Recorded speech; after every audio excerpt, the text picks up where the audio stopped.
Hai guys, kembali lagi di RTS Cinema. Di episode kali ini, tim Rainbow Taxi harus berhadapan dengan sindikat penipuan yang sangat berbahaya. Bahkan untuk menemukan sindikat tersebut, Kim Dogi dan yang lainnya harus mengambil resiko dengan mempertaruhkan keselamatan mereka. Nah, bagaimana keseruannya? Yuk langsung saja ke alur ceritanya. Cerita dibuka dengan seorang pria yang sedang membeli banyak ikan dan memasukkannya ke dalam kotak di mobilnya. Namun di dalam kotak itu samar-samar terlihat sebuah tangan manusia. Pria tersebut kemudian terlihat membawa sebuah kantong jenazah. Dengan sikap yang terasa janggal, ia justru bersenandung lalu menghanyutkan jenazah itu ke laut.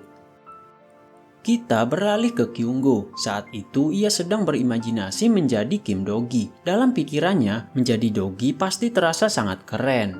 Tiba-tiba Maria muncul di sampingnya hingga membuat Kyunggo langsung terkejut. Maria datang karena ada hal penting yang ingin ia sampaikan. Ia mengajak Kyunggo pergi ke rumah sakit sambil bercerita bahwa ia memiliki seorang adik angkat bernama Pak Dasom. Menurut Maria, Dasom telah menjadi korban penipuan. Meski masih kecil, Dasom berusaha menabung untuk membelikan ayahnya yang mengalami kecelakaan mobil sebuah sarung tangan. Saat uangnya sudah terkumpul $98, Dasom membeli sarung tangan itu melalui aplikasi barang bekas. Namun ketika paketnya tiba, isi di dalamnya justru sebuah batu bata merah. Merasa kasihan, Kyunggo ingin membantu dengan memberikan uang $100 agar Dasom bisa membeli sarung tangan baru. Namun Maria langsung menolaknya. Menurutnya ini bukan soal uang. Dasom ingin membelikan sarung tangan itu menggunakan uangnya sendiri. Itulah alasan Maria mengajak Kyunggo. Ia ingin meminta bantuannya untuk menemukan pelaku penipuan tersebut. Apalagi Maria mengatakan bahwa Kyunggo adalah pahlawan yang selalu melindunginya. Dan tanpa disadari, pujian itu membuat Kyunggo sedikit besar kepala.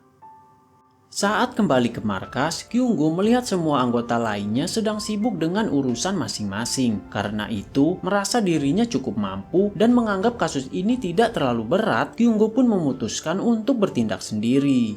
Dengan percaya diri ala seorang pahlawan, ia menggunakan taksi mewah dan memulai layanannya. Singkat cerita, 1 minggu pun berlalu. Para anggota lain mulai bertanya-tanya kemana perginya Kyunggo, karena ia sama sekali tidak bisa dihubungi. Tak lama kemudian, dari kejauhan, terlihat Kyunggo ternyata berada di sana. Wajahnya tampak lesu, bahkan kumis dan jenggot mulai tumbuh tak terurus. Melihat hal itu, Park Jin langsung menghampirinya dan menanyakan apa yang sebenarnya terjadi. Dengan berat hati, Kyunggo akhirnya mengaku. Niatnya menyelesaikan kasus penipuan itu seorang diri justru membuatnya ikut tertipu. Dan bukan jumlah kecil, ia kehilangan $5.000. Akhirnya Kyunggo pun mulai menceritakan bagaimana semua itu bisa terjadi. Setelah menanyakan kepada Dasom aplikasi barang bekas tempat ia berbelanja, Kyunggo mencoba memancing si penipu. Ia berpura-pura membeli barang dengan harga cukup mahal dan memintanya untuk bertemu secara langsung. Untuk meyakinkan sang pelaku, Kyunggo bahkan mengirim sejumlah uang muka. Namun setelah itu, ia tak pernah bisa menemui orang tersebut. Nomornya tak bisa dihubungi dan pesan-pesannya tak pernah dibalas. Kesalahan yang sama terus ia ulangi hingga tanpa disadari, uang yang hilang mencapai $5.000. Meski Kyunggo sudah melaporkan kejadian ini kepada pihak kepolisian, jawaban yang ia terima cukup mengecewakan. Polisi mengatakan kasus seperti ini akan sulit untuk segera ditangani. Pak Jang kemudian menambahkan, meskipun nomor rekening pelaku dibawa ke polisi, besar kemungkinan itu hanyalah rekening bodong. Dan sekalipun polisi mengajukan permohonan pembekuan, uangnya kemungkinan besar sudah dipindahkan ke luar negeri. Itulah alasan mengapa kejahatan daring sangat sulit untuk dilacak. Mendengar seluruh cerita Kyunggo, Dogi lalu meminta nomor resi dari paket yang berisi batu bata tersebut. Dengan resi itu, mereka masih memiliki satu cara untuk melacak lokasi si pengirim. Singkat cerita, Go-eun dan Dogi langsung menuju alamat pengirim paket tersebut. Namun setibanya di sana, mereka justru menemukan seorang wanita yang telah terkulai lemas. Wanita itu diketahui sempat mencoba mengakhiri hidupnya. Setelah sadar, wanita tersebut diketahui bernama Yu Minjung. Ia ternyata juga merupakan korban penipuan yang sama, dan alamat rumahnya sengaja digunakan oleh si pelaku agar korban lainnya mengira Minjunglah pelakunya.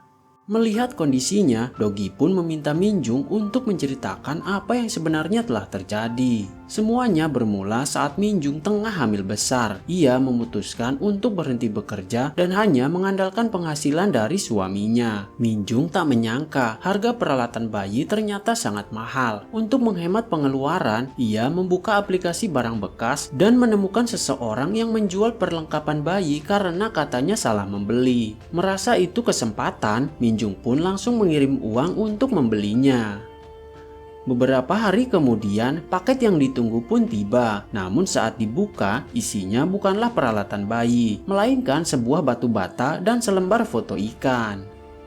Merasa telah ditipu, Minjung pun melaporkan kejadian itu kepada pihak kepolisian. Namun seperti yang bisa diduga, polisi kesulitan untuk segera menangkap pelakunya. Semuanya persis seperti yang pernah dikatakan Pak Jang sebelumnya. Karena merasa tak bisa sepenuhnya mengandalkan pihak kepolisian, Minjung pun memilih mengambil langkah sendiri. Ia membagikan pengalamannya sebagai korban penipuan di berbagai platform. Tak hanya itu, Minjung juga menelusuri semua unggahan yang menggunakan ID si penipu, lalu melaporkannya satu persatu. Ia bahkan meninggalkan komentar untuk memperingatkan orang lain agar tidak membeli barang dari akun tersebut. Merasa aktivitasnya terganggu, si penipu akhirnya menelpon Minjung dan mulai melakukan teror. Tak lama setelah itu, Minjung menerima banyak pesan dan panggilan dari orang-orang yang menanyakan barang yang disebut-sebut dijual secara gratis. Padahal Minjung sama sekali tak pernah menjual apapun. Semua itu adalah ulah si penipu yang sengaja menggunakan data pribadi Minjung untuk menekannya. Karena ponselnya terus dihubungi oleh orang-orang tak dikenal, Minjung akhirnya memutuskan untuk mengganti ponselnya. Namun masalah tak berhenti di situ. Saat hendak masuk ke apartemennya, ia kembali dibuat pusing oleh seorang kurir yang mengantarkan pesanan ke alamatnya. Sekali lagi, semua itu adalah ulah si penipu yang entah bagaimana masih bisa mengetahui nomor baru Minjung. Tak hanya itu, sore harinya seorang wanita tiba-tiba datang ke apartemennya. Tanpa banyak bicara, wanita tersebut langsung menuduh Minjung sebagai penipu dan menuntut agar uangnya segera dikembalikan. Akibat dari kejadian itu, foto, nomor telepon, dan alamat rumah Minjung diunggah ke internet. Ia pun dituduh sebagai seorang penipu. Tak lama setelah itu, si penipu kembali menelponnya. Bahkan ia mengirimkan foto Minjung saat berada di klinik. Semua itu dilakukan untuk menekan mentalnya. Saat keluar dari sana, Minjung dihubungi oleh seorang detektif. Ia pun langsung mengatakan bahwa si penipu berada di sekitarnya dan sedang mengancamnya. Buktinya, ia bisa mengambil foto Minjung saat berada di klinik. Namun saat tiba di kantor polisi, situasinya justru berbalik. Minjung yang seharusnya menjadi korban malah menerima laporan penipuan atas nama rekeningnya sendiri. Akibat tekanan yang terus berlanjut, Minjung dan suaminya bahkan sampai memutuskan untuk pindah rumah. Dan di tengah kondisi itu, sang suami pun terlihat ikut menyalahkan Minjung atas semua yang terjadi. Saat berada di rumah barunya, si penipu kembali menelpon Minjung dan sekali lagi ia tahu bahwa Minjung sudah pindah rumah. Dalam percakapan itu, Minjung mengatakan bahwa ia sedang merekam suara si penipu, sebuah keputusan yang sebenarnya tidak perlu. Dengan penuh percaya diri, si penipu justru menertawakannya. Ia mengatakan bahwa polisi tidak akan pernah bisa menangkapnya. Sebaliknya, ia mengancam bisa menemukan dan menangkap Minjung kapanpun ia mau. Tak lama kemudian, beberapa kurir kembali datang ke rumah Minjung. Semuanya tentu saja ulah si penipu. Di tengah keputusasaan dan tekanan yang terus menumpuk, kondisi Minjung akhirnya memburuk. Ia mengalami pendarahan hebat. Dari cerita Minjung, Go-eun langsung menyadari bahwa ID yang digunakan si penipu bukanlah miliknya sendiri. Ponsel dan rekening yang dipakai juga bersifat ilegal. Namun Dogi melihat satu hal yang berbeda. Menurutnya ada satu bukti yang benar-benar asli, yaitu suara si penipu yang sempat direkam oleh Minjung. Untuk menangkap sang pelaku, Dogi mengatakan mereka harus menemukan orang yang mengambil foto Minjung saat berada di klinik. Berdasarkan lokasi pengambilan foto tersebut, Go-eun menelusuri rekaman CCTV dan berhasil menemukan orang yang mengambil foto itu beserta titik lokasinya.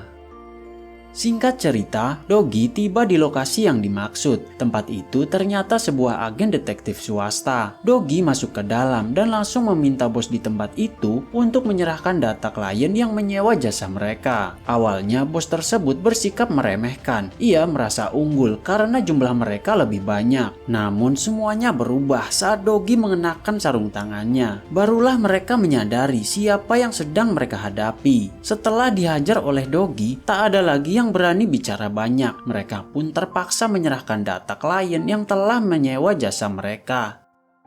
Di markas, Go-eun mengungkap bahwa si penipu yang menyewa jasa detektif tersebut justru menggunakan data diri Kyung-go. Melihat pelaku sampai repot menyewa jasa detektif hanya untuk meneror Minjung, Dogi pun yakin bahwa penipuan ini bukan dilakukan satu orang, melainkan oleh sebuah kelompok yang sudah terorganisasi. Untuk menangkap si penipu, Go-eun pun menyiapkan sebuah rencana. Dia sengaja membuat unggahan tentang grup elemen yang dikabarkan akan mengadakan konser, dan dia ingin membeli tiketnya. Anggota lain ikut berkomentar seolah-olah mereka juga sedang mencari tiket yang sama agar terlihat tiket konser tersebut sangat terbatas.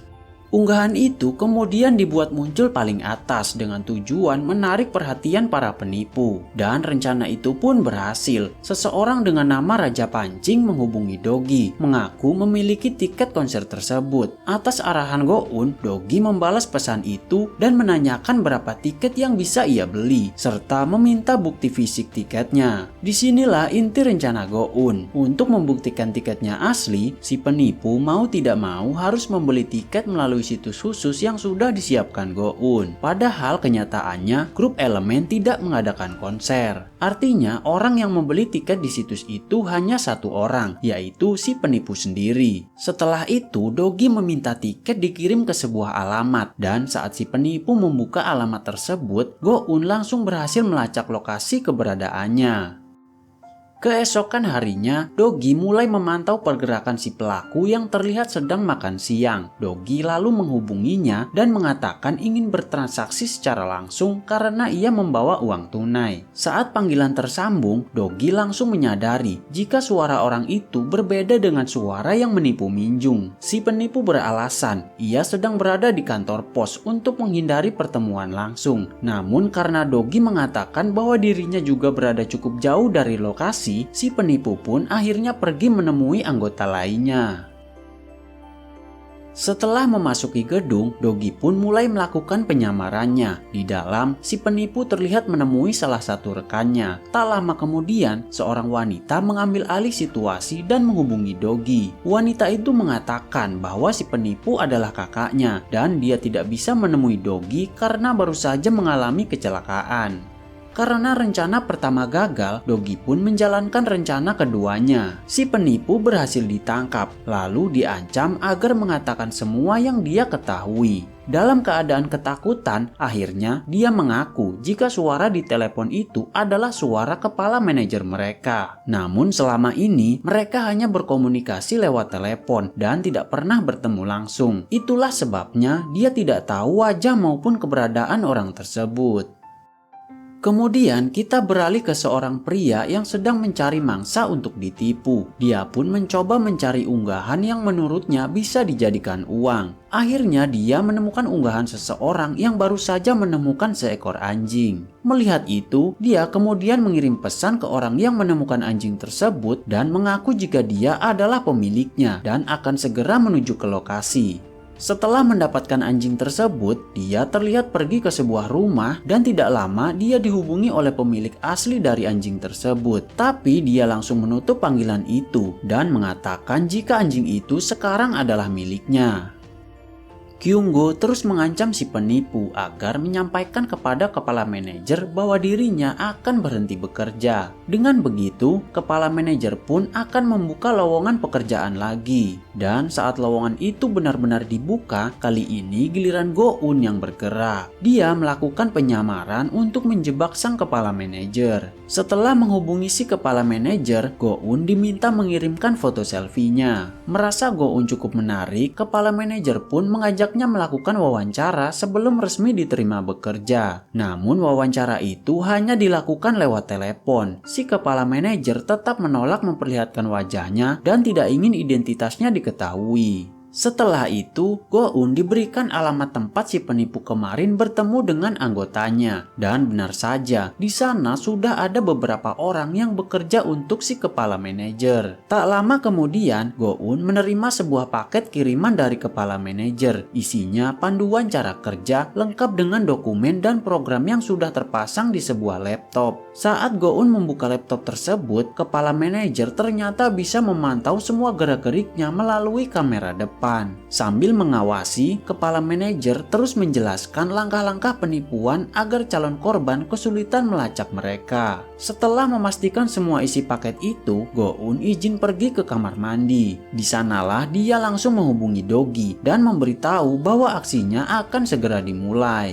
Setelah kembali dari kamar mandi, Go-un diajak pindah ke ruangan lain oleh 3 anggota lainnya. Di sana, dia berpura-pura menanyakan tiket konser Elemen. Seorang wanita kemudian menjelaskan bahwa kesepakatan mereka telah gagal. Masalah terjadi sebelum pertemuan karena sebenarnya si penipu sudah lebih dulu ditangkap oleh Dogi. Mendengar itu, Go-un kembali berakting. Dia berpura-pura menelepon orang yang akan membeli tiket tersebut yang sebenarnya adalah Dogi. Dengan suara yang dibuat seolah menangis, Go-un meminta Dogi mengirim uang sebesar $7.000 ke rekeningnya. Aksi ini membuat anggota lainnya kagum dengan kemampuan Go-un. Namun tak lama kemudian, Go-un menerima telepon dari kepala manajer. Dia menyadari bahwa uang hasil penjualan tidak masuk ke rekening yang ia berikan, melainkan ke rekening pribadi Go-un. Sejak awal, Go-un ternyata sudah sadar bahwa dirinya diawasi lewat kamera depan laptop. Sambil mengejek, dia mengatakan pekerjaannya sudah selesai, lalu memutuskan untuk berhenti bekerja.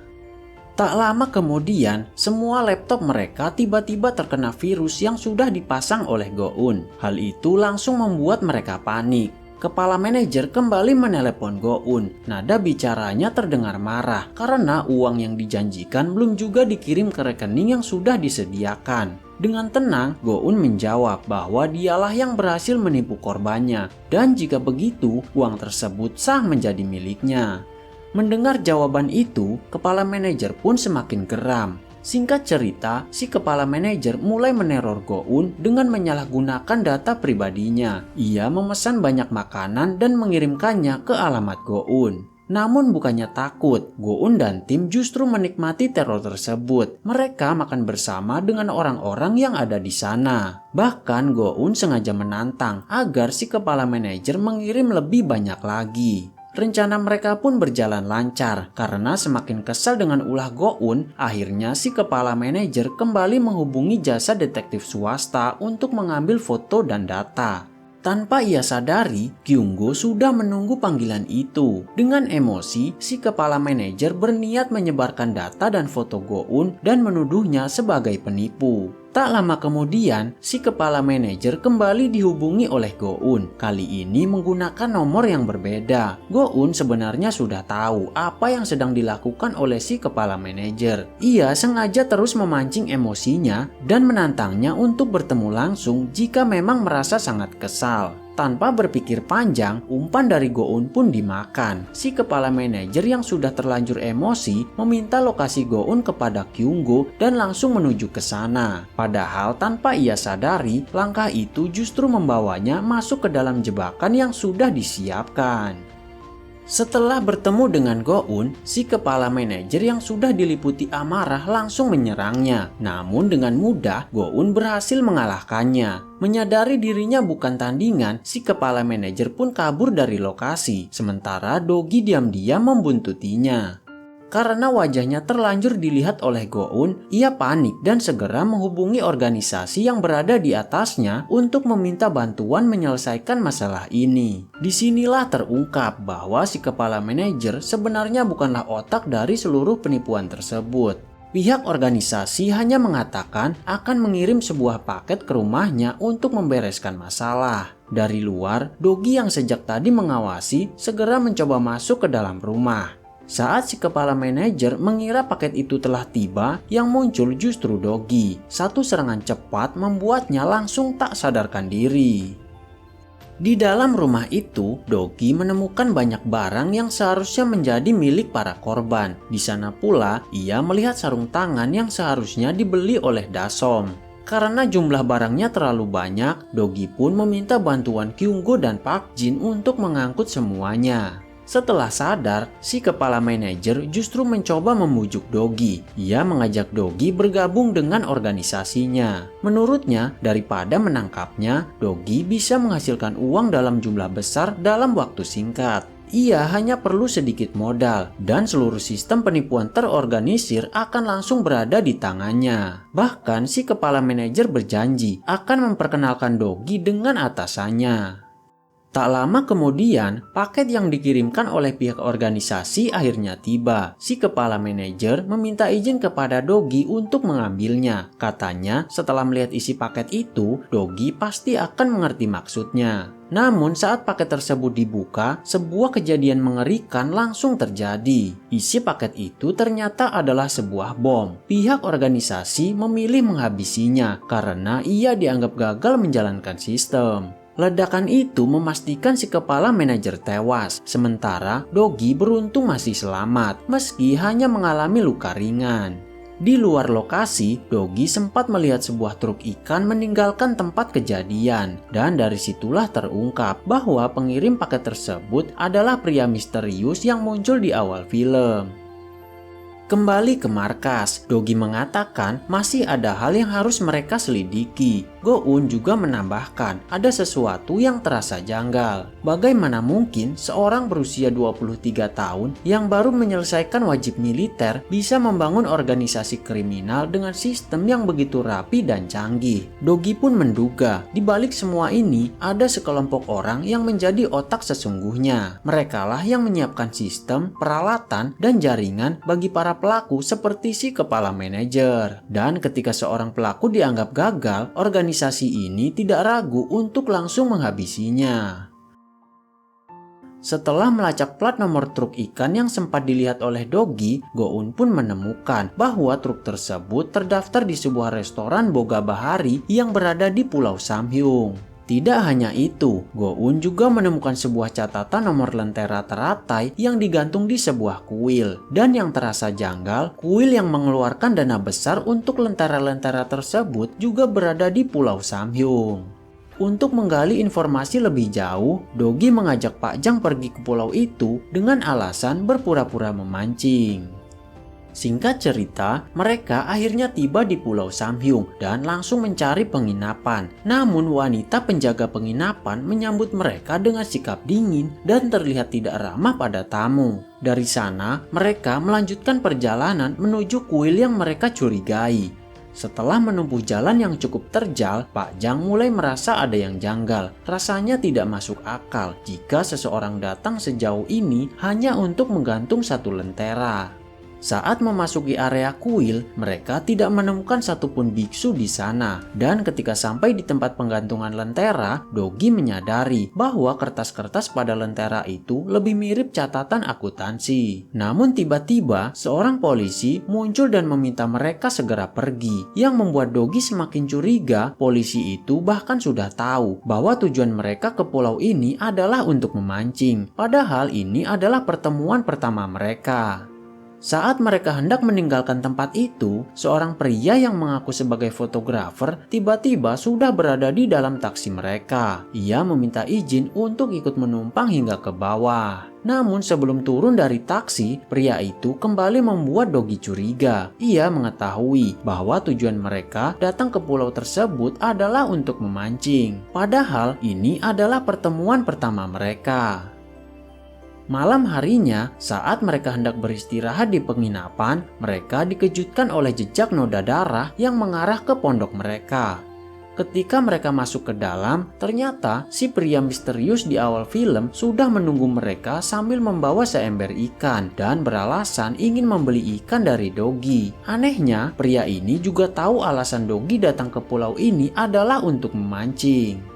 Pak Jang kemudian protes kepada si wanita pemilik penginapan karena ada orang asing yang dibiarkan masuk ke pondok mereka. Tapi mereka justru malah disalahkan karena pulang tidak membawa ikan. Jelas-jelas semua orang di pulau ini sangat mencurigakan.